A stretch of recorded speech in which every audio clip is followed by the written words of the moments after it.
Hello বন্ধুরা, আজ আপনাদের নিয়ে যাবো জন্মদিনের ভুরিভোজের ছোট্ট একটা ট্যুরে। ঢুকতেই প্রথমে দিয়ে দিল একটা সুন্দর চকোলেট ট্রাফেল কেক, যেটা খেতে খুবই ভালো ছিল। তারপরেই হাতে চলে এলো স্টার্টার প্ল্যাটার, যাতে ছিল chicken pakora, crispy chilli baby corn আর ফিশ বল।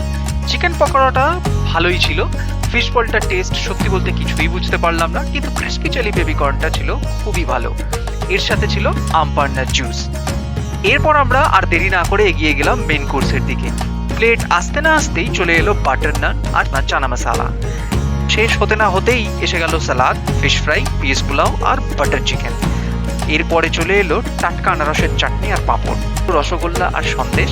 শেষ পাতে আইসক্রিম আর জোয়ান দিয়ে আমাদের ভুরিভোজ পর্ব শেষ হলো।